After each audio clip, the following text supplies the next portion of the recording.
نحمده ونصلي ونسلم على رسوله الكريم اما بعد سیدنا ابو ہریرہ رضی اللہ تعالی عنہ بیان کرتے ہیں کہ رسول اللہ صلی اللہ علیہ وسلم نے فرمایا من لقی اللہ لا یشرک به شیئا، جو شخص اللہ تعالیٰ سے اس حال میں ملے گا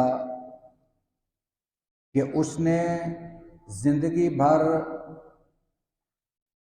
ذرا سا بھی شرک نہیں کیا ہوگا،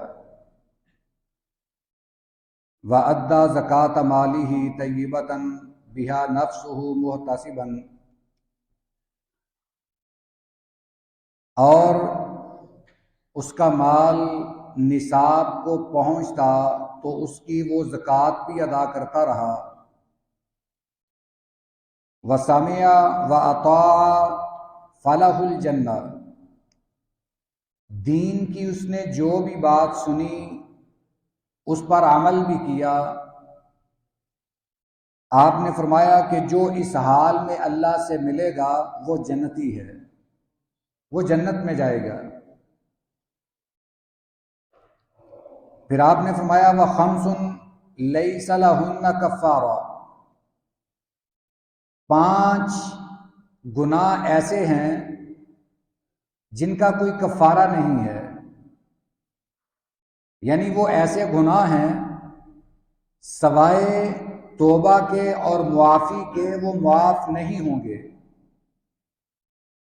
اتنے سنگین جرائم ہیں، اتنے بڑے گناہ ہیں کہ نہ تو ان کا فدیہ دیا جا سکتا ہے، نہ مال و دولت دے کر انہیں معاف کروایا جا سکتا ہے۔ ان کی معافی کا ایک ہی ذریعہ ہے کہ اللہ تعالیٰ سے سچی توبہ کی جائے۔ وہ 5 سنگین ترین گناہ یہ ہیں: الشرک باللہ، اللہ کے ساتھ شرک کرنا، وقتل النفس بغیر حق، اور کسی مسلمان کو ناحق قتل کرنا، وبہت مؤمن، اور کسی مسلمان پر بہتان لگانا، الزام تراشی کرنا، والفرار من الزحف، جب جہاد کا وقت آئے تو میدان جہاد سے بھاگنا، وَيَمِينُ صَابِرَةٌ يَقْتَطِعُ بِهَا مَالًا بِغَيْرِ حَقٍّ، اور ایسی جھوٹی قسم کھانا کہ جس کے ذریعے سے کسی کا مال حاصل کر لیا جائے، جھوٹی قسم کھا کر کسی کے مال پر قبضہ کر لیا جائے۔ یہ 5 گناہ ایسے ہیں، آپ نے فرمایا کہ ان کا کوئی کفارہ نہیں ہے، صرف ایک ہی حل ہے کہ اللہ سے معافی مانگ لی جائے، توبہ کر لی جائے۔ اگر بغیر توبہ کے آدمی مر گیا تو کل قیامت والے دن اس کا معاملہ بہت سخت ہوگا۔ یہ مسند احمد کی حدیث مبارکہ ہے، اس کی سند حسن ہے۔ نبی کریم صلی اللہ علیہ وسلم نے یہاں 2 باتیں الگ الگ بیان فرمائیں۔ ایک تو یہ کہ جو کل قیامت والے دن اللہ سے اس حال میں ملے گا، نہ تو اس نے شرک کیا ہوگا زندگی بھر کبھی بھی، اس کے نامہ اعمال میں شرک کا شائبہ تک بھی نہیں ہوگا، بالکل اس کا نامہ اعمال شرک سے پاک ہوگا، اور اس کے بعد وہ اپنے مال کی زکوٰۃ بھی باقاعدگی سے ادا کرتا رہا ہوگا۔ اور تیسری بات کہ وہ دین پر مکمل عمل کرتا رہا ہوگا، اللہ کے رسول کی باتیں سنتا، قرآن سنتا، قرآن کے احکام سنتا، اسی طرح نبی کریم علیہ الصلوۃ والسلام کی احادیث مبارکہ سنتا اور ان پر عمل کرتا، یعنی سنتا بھی تھا اور ان پر عمل بھی کرتا تھا۔ ایک مسلمان ہے، وہ ایک کان سے سنتا ہے، دوسرے سے نکال دیتا ہے، ساری زندگی جمعے بھی پڑھتا رہا، دروس بھی سنتا رہا، تقریریں بھی سنتا رہا، مگر حالت یہ ہے کہ نماز کا طریقہ بھی ابھی مکمل نہیں آتا، نہ وضو کا طریقہ آتا ہے، نہ دیگر اسلام کے احکام سے واقف ہے۔ تو یہ سننا نہیں ہے۔ اور ایک ایسا مسلمان ہے جو کہیں سے بھی اللہ اور اس کے رسول کی بات سنتا ہے، پلے باندھ لیتا ہے، اس پر عمل بھی کرتا ہے، اس کے نزدیک اس بات کی اہمیت ہے کہ یہ میرے اللہ کا فرمان ہے، یہ میرے نبی کا فرمان ہے، جب بھی اسے پتہ چلتا ہے وہ سن کر فوراً اس پر عمل کرتا ہے۔ یہ 3 قسم کی خوبیاں جس آدمی میں ہوں گی، آپ نے فرمایا داخل الجنہ، وہ آدمی کل قیامت والے دن سیدھا جنت میں جائے گا۔ یعنی قیامت والے دن جب آدمی اپنی قبر سے اٹھے گا اور یہ 3 صفات اس میں ہوں گی، تو اس کا مطلب یہ ہے کہ اس سے کسی قسم کا حساب نہیں ہوگا، بس یہ 3 خوبیاں اس میں ہونی چاہیے۔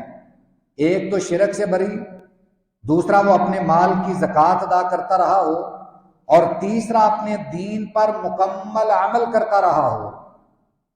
یہ 3 خوبیاں جس میں ہوں گی، آپ نے فرمایا آپ کی ضمانت ہے کہ وہ جنت میں داخل ہوگا۔ اور اس کے بعد آپ نے 5 گناہ گنوائے، فرمایا کہ ان کا کوئی کفارہ نہیں ہے۔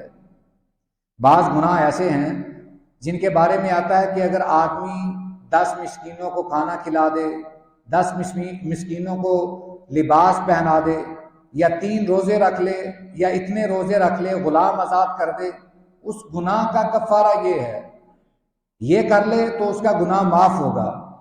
مگر یہ 5 گناہ اتنے سنگین ہیں، ان کا کوئی کفارہ نہیں ہے۔ ساری دنیا کا مال بھی دے دیا جائے تو ان میں سے کوئی بھی گناہ بغیر توبہ کے معاف نہیں ہوگا۔ صرف توبہ ہی ہے کہ سچے دل سے ان گناہوں سے توبہ کی جائے۔ اور یہ گناہ کون سے ہیں؟ پہلا گناہ تو وہی جو ہم نے پیچھے پڑھا کہ اللہ کے ساتھ شرک کرنا، اس کا کوئی کفارہ نہیں ہے۔ اور اس کے بعد کسی مسلمان کو ناحق قتل کرنا، یہ بھی بہت بڑا گناہ ہے۔ اور تیسرا گناہ کہ کسی مسلمان پر بہتان لگانا، الزام تراشی کرنا۔ افسوس کی بات یہ ہے کہ آج کل الزام تراشی اور بہتان بازی عام رویہ بن چکا ہے۔ ایک مسلمان اس چیز سے نہیں ڈرتا کہ میں کسی پر الزام لگا رہا ہوں، میں کسی پر الزام تراشی کر رہا ہوں، مگر اللہ کے ہاں یہ بہت بڑا گناہ ہے، اس کا کوئی کفارہ نہیں ہے۔ اور چوتھا گناہ یہ ہے کہ آدمی میدان جہاد سے بھاگ جائے۔ اس کا ایک مطلب یہ بھی ہے کہ آدمی جہاد سے ہی بھاگ جائے، یہ نہیں کہ لازمی میدان جہاد میں پہنچے اور وہاں سے بھاگ جائے۔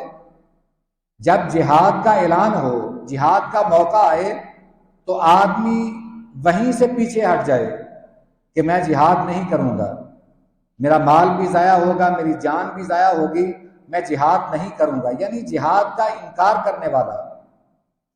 اور 5واں گناہ یہ ہے کہ آدمی جھوٹی قسم کھا کر کسی کے مال پر قبضہ کر لے، کسی کا مال ہتھیانے کے لیے قسم کھا لے کہ اللہ کی قسم یہ مال میرا ہے۔ وہ مال جب حاصل کر لیتا ہے، یہ گناہ اتنا بڑا ہے، آپ نے فرمایا کہ اس کا کوئی کفارہ نہیں۔ ہاں، اگر وہ زندگی میں توبہ کرتا رہے، اپنے اس گناہ پر نادم رہے، ہمیشہ اللہ سے معافی مانگتا رہے، اللہ چاہے تو اسے معاف کر دے، وگرنہ ان گناہوں کا اور کوئی حل نہیں، کوئی کفارہ نہیں۔ اللہ تعالیٰ سے دعا ہے اللہ یہ باتیں سننے کی اور ان پر عمل کرنے کی توفیق عطا فرمائے۔ وآخر دعوانا ان الحمد للہ رب العالمین۔